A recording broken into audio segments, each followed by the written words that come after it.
Hey guys, today I'm going to take you through a foot pronation drill. It's a great exercise to teach you, or to actually just develop a sensory feedback of what it feels like for your foot to change shape. Just to recap a few things, this is called early stance. Majority of your weight is going to be on the heel where the shin is in a negative angle. In order for me to load my foot or get my foot to change shape into pronation, the shin has to move into a positive angle, and the shin has to actually, or the knee has to bend in order to make the shin move in that positive angle so we can load the foot into mid stance and create that pronation. So this is what it's going to look like. You're going to offset your stance and you want your trailing leg out on a 45-degree angle, and you want your toe on the front leg, which is your stance leg, the one that we're going to be loading. You kind of just want your toe pointing forward.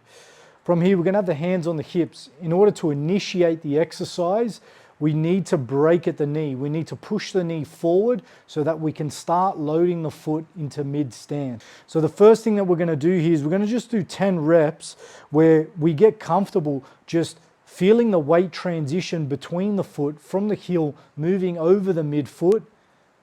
And then you're going to feel a lot of sensation and weight, or your big toe pushing into the floor and your pinky toe pushing into the floor as well. So what we're going to do is just break at the knee, and we're just going to feel the sensation transitioning from the heel to midfoot and then coming back towards the heel. As you're coming back, your foot should create an arch again. That's where your foot is slightly supinated because you're in a negative shin angle.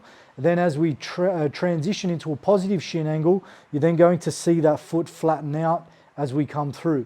Now, if you're struggling to get the foot to pronate, what we can do is we can start to add a bit of rotation into the drill. So we're going to do the exact same thing. And when I'm doing this exercise, I'm breaking at the knee and I'm rotating at the same time. And then I'm rotating back to my starting position. So the reason why we use a rotation is when I'm rotating hips across, and it's going to force that knee to come across the midline, which may help with creating a bit more pronation in the foot. Now, the biggest thing that we want to think about here is we want to break at the knee and we want to rotate at the same time. And a good way to think about this is like, imagine yourself on a kebab stick. That's the easiest way that I seem to remember how to do this drill effectively, by just rotating and breaking at the knee at the same time. You don't want to look down at the ground. You just want to develop that sensory feedback of what it feels like to transition into that rotation and pronation.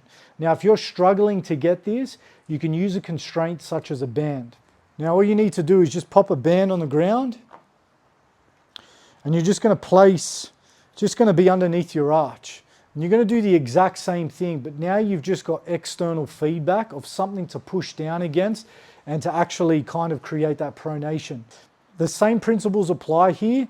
We're going to break at the knee and rotate, but now you've got external feedback where you can actually kind of really be conscious about pushing into that band to create the pronation.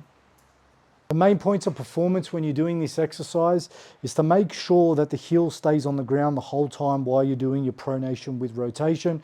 We definitely don't want to see that heel raise. The second thing you want to look at is to make sure that the knee's not just buckling in across the body, falling into that vulgar position.